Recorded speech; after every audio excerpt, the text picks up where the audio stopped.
ভাঙড়ে ফের অশান্তি। তৃণমূল কর্মীদের উপর হামলার অভিযোগ। আইএসএফ এর বিরুদ্ধে পদযাত্রা ঘিরে সংঘর্ষের ঘটনা এবং সেই ঘটনাতেই আহত হয়েছেন দুজন। কথা বলবো, ফোন লাইনে রয়েছেন প্রতিনিধি জাহাঙ্গীর হোসেন। জাহাঙ্গীর, ঠিক কি কারণেই অশান্তির ঘটনা, কি জানতে পারছো?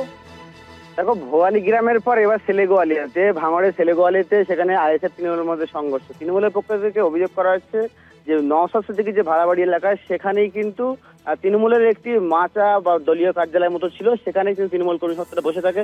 সেই সময় নওশাদ সিদ্দিকীর একটি মিছিল যায়, তারপরে কিন্তু ওই তৃণমূলের যে লোকগুলো বসেছিল, আইএসএফ লোকজন তাদেরকে মারধর করে এবং তাদের যে মাচা অফিস ছিল সেই অফিসটাও কিন্তু ভেঙে দেওয়ার অভিযোগ উঠেছে তৃণমূল আইএসএফ এর বিরুদ্ধে।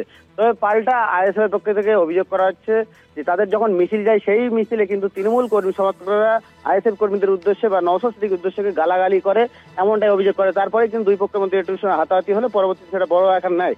এই ঘটনার পর খবর পাওয়ার ঘটনাস্থলে পৌঁছায় উত্তর কাশীপুর থানার পুলিশ। তারপর ঘটনার পরিস্থিতি নিয়ন্ত্রণের চেষ্টা করে এবং রাতেই ঘটনাস্থলে পৌঁছায় ক্যানিংপুরের বিধায়ক শওকত মোল্লা। তিনি যেটা জানাচ্ছেন যে এই ঘটনার পরিপ্রেক্ষিতে, কারণ আগের দিনকে সেখানে তৃণমূল কর্মীদের উপর মারধর করা হয়, আজকে কিন্তু সেখানে ফের আবারও তৃণমূল কর্মীদের মারধর করা হয়। এই ঘটনার প্রতিবাদে বৃহস্পতিবার ওই এলাকায় কিন্তু প্রতিবাদ সভার ডাক দিয়েছেন শওকত মোল্লা এবং নওশাদ সিদ্দিকী তিনি যখন 12,000 পর তারপরে কিন্তু তিনি প্রতিক্রিয়া দিলেন যে তৃণমূলের নেতৃত্বে দিনের পর দিন ভাঙড়ে অশান্তি সৃষ্টি হচ্ছে, বারবার সারা রাজ্যে অশান্তি সৃষ্টি হচ্ছে।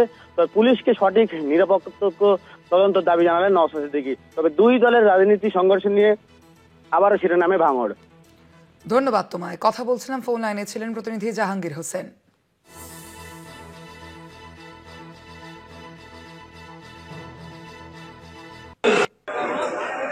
এবং আজকে ভাঙড়ের যিনি বিধায়ক, সেই বিধায়ক চলে যাওয়ার পর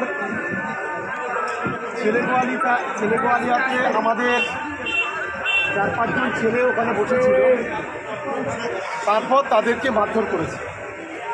গতকালকের একইভাবে মুম্বাইতেও আমাদের একটা ফ্যামিলি 3-4 জনকেও মারধর করেছে। সাহেবকে দায়িত্ব দিয়েছে তো হিংসা করার জন্য, যে যাকে ন্যাশনাল হিউম্যান রাইটস কমিশন বলেছে নটোরিয়াস ক্রিমিনাল, যাকে বলেছে মমতা ব্যানার্জি তুই বোম বাঁধিস, সে ভাঙড়ের দায়িত্ব নেওয়ার পরে হিংসা হচ্ছে। 2023-এর আগে তো এই ধরনের হিংসা হয়নি। রাজনৈতিক মতপার্থক্য ছিল, কথা চালাচালি হয়েছে, এ অবধি ছিল। আমাদের কর্মীদের প্রাণঘাতী হামলাও চালায়নি বা আমাদের কর্মীদের প্রাণও মারেও নি, কিন্তু সরকার সাহেব দায়িত্ব নেওয়ার পরে হিংসা করে ছড়াচ্ছে। স্টেজে উঠে নিদান দিচ্ছে, ওকে দেখে নেবে, টাকা দেখে নেবে, ওকে মার, ওকে মারের আবার খারাপ ভাষা ব্যবহার করে বলছে, ফলে তার দলের কর্মীরা উত্তেজিত হচ্ছে, এই ঘটনা ঘটাচ্ছে।